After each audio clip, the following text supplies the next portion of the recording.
हमारे जो न्यूरॉन होते हैं, न्यूरॉन के अंदर इम्पल्स कैसे जनरेट होती है और वो कैसे ट्रांसमिट होती है, उसके बारे में अध्ययन करेंगे। तो इसके पहले मैं आपको न्यूरॉन के बारे में थोड़ा सा बताया था, लेकिन फिर हम थोड़ी सी आपको बता दें।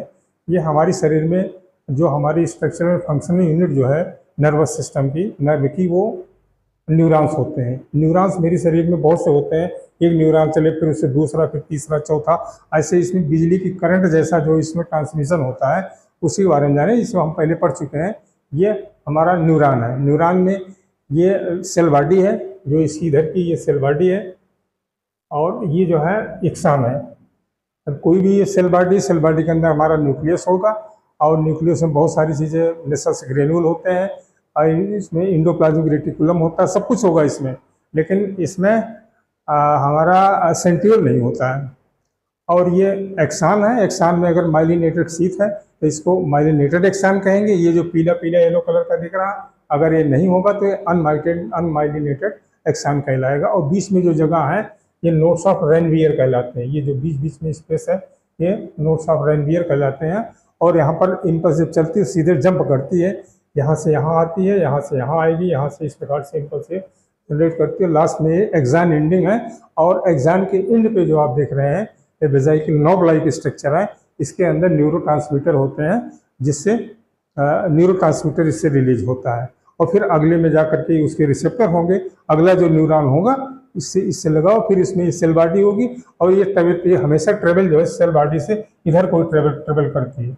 जो ये इम्पल्स होती है हमेशा इधर से इधर आएगी, इधर रिसीव होगी, यहाँ पर यहाँ रिसीव होगी, और ये इधर को ट्रेवल करती है। उसका डायरेक्शन फिक्स होता है, यूनि डायरेक्शनल होता है। तो बच्चों, इसी में अमूमन इसी न्यूरॉन को, जो एक्सान है, इसको हमने लिया हुआ समझाने का प्रयास किया है।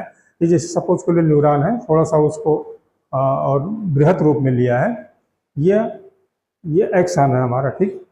और एक्सान के अंदर जो भी होगा उसको हम एक्सोप्लाज्म कहेंगे। ये एक्सान है, ये एक्सान मेम्ब्रेन है, ये एक मेम्ब्रेन है, दूसरी मेम्ब्रेन है। ये एक्सान एक्सोप्लाज्म है, और ये एक्सान मेम्ब्रेन है बाहर की जो है।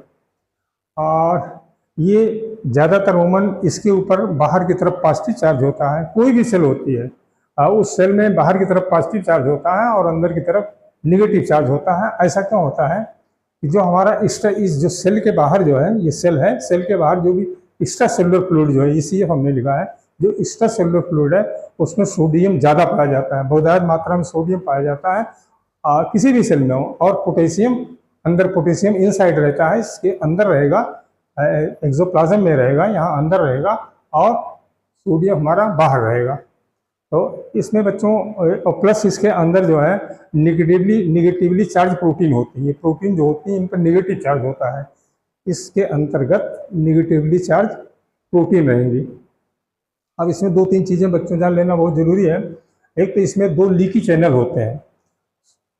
अमूमन ज़्यादातर ये जो हमारी इसकी जो मेम्ब्रेन है, एक्सान की जो मेम्ब्रेन है, ये सोडियम के लिए नियरली इम्परमिएबल है। किताब में नियरली इम्परमिएबल लिखा है, लेकिन पोटेशियम के लिए बराबर ये परमिएबल है।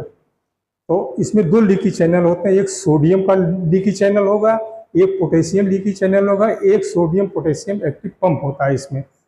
जो सोडियम लीकी चैनल होता है, इसमें से सोडियम क्या करेगा, लीक करेगा, केवल इसी से लीक करेगा, और ये अंदर को आएगी, जो पॉजिटिविटी जो है वो अंदर को आने लगेगी, शुरू हो जाएगी। और पोटेशियम लीकी चैनल से क्या है, इसमें पोटेशियम चलता है, लेकिन पोटेशियम के लीकी चैनल ज़्यादा होते हैं और सोडियम का लीकी चैनल बहुत कम होता है। और ये जो है ज़्यादातर मेरी जो जब मेम्ब्रेन होती है, जो न्यूरॉन्स हैं, जब रेस्टिंग स्टेज में है, जिसको हम रेस्टिंग मेम्ब्रेन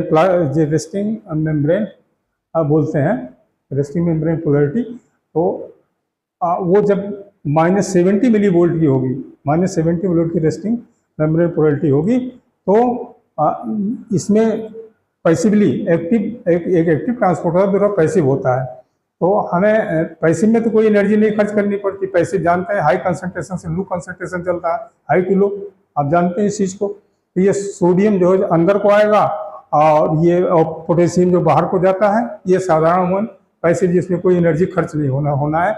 लेकिन जो सोडियम पोटेशियम एक्टिव पंप होता है, इसमें शरीर को हमारी एटीपी खर्च करना पड़ता है। जब एक एटीपी खर्च होगा तो 3 सोडियम बाहर जाएगा और 2 पोटेशियम अंदर आएगा। फिर एक एटीपी खर्च होगा तो 3 सोडियम बाहर को जाएगा, 2 सोडियम अंदर को आएगा। इसकी पोलैरिटी मेंटेन करने के लिए ये होता है। तो ये है, और उसमें जैसे ये आपका है, इसको हमने थोड़ा उसमें दिखा दिया है अलग अलग।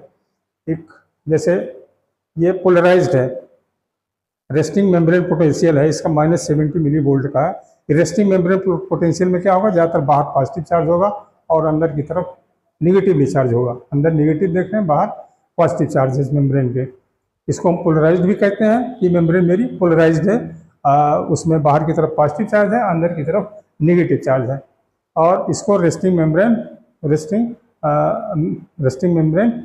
पोलैरिटी भी बोलते हैं।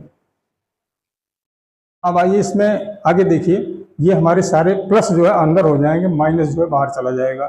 इसमें जब कोई समझ को लिए कोई यहाँ स्टिमुलस आता है, किसी प्रकार का कोई स्टिमुलस आया शरीर में, कहीं भी स्टिमुलस आया, तो स्टिमुलस को क्या है, इसका -55 से लेकर के -60 मिली वोल्ट का तक का जब स्टिमुलस होगा तो उसमें क्या होगा, सोडियम का जो है वोल्टेज चैनल जो है वो, ये sodium voltage gated channel open हो जाएगा हमारा। ये सोडियम वोल्टेज गेटेड चैनल जो है ओपन हो जाएगा, और सोडियम की एंट्री हमारी जो बाहर से अंदर को, जो एक्स्ट्रा सेलुलर फ्लूइड है उसके अंदर से ये बाहर से अंदर को शुरू हो जाएगी। देखिए आप सभी, ये पॉजिटिवली चार्ज हो जाएंगे और बाहर सब नेगेटिव हो। इसको हम डीपोलराइज करते हैं।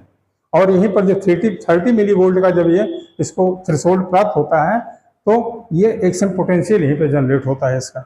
फिर आगे आएंगे तो इसमें सोडियम का जो वोल्टेज गेटेड चैनल है, सोडियम वोल्टेज गेटेड चैनल ये बंद हो जाएगा और हमारा पोटेशियम का वोल्टेज गेटेड चैनल ओपन हो जाएगा। फिर आप देखें इसमें ये रीपोलराइज्ड हो जाते हैं प्रकार से, और फिर अपने उसमें 70 मिली वोल्ट का फिर अपना और रेस्टिंग मेम्ब्रेन पोटेंशियल उसमें चली जाती है। तो ये आप देखें, ये फिर पहले वाली स्टेज में आ जाएगी। सब फिर बाहर पॉजिटिव हो गया, सब बाहर पॉजिटिव हो गया और अंदर सब निगेटिव हो गया। तो बच्चों इसी प्रकार का जो है वो जब हमारी इम्पल्स जो है ये तो जनरेट हुई, ऐसे ट्रांसमिट होती है। ट्रांसमिट होने के लिए इसी प्रकार से positive negative positive negative positive negative ऐसे होती जाएगी, और वो बहुत तेज़ी से करंट जो है शरीर के अंदर एक प्रकार से वो इम्पल्स उसमें नर्व में जाती जाएगी।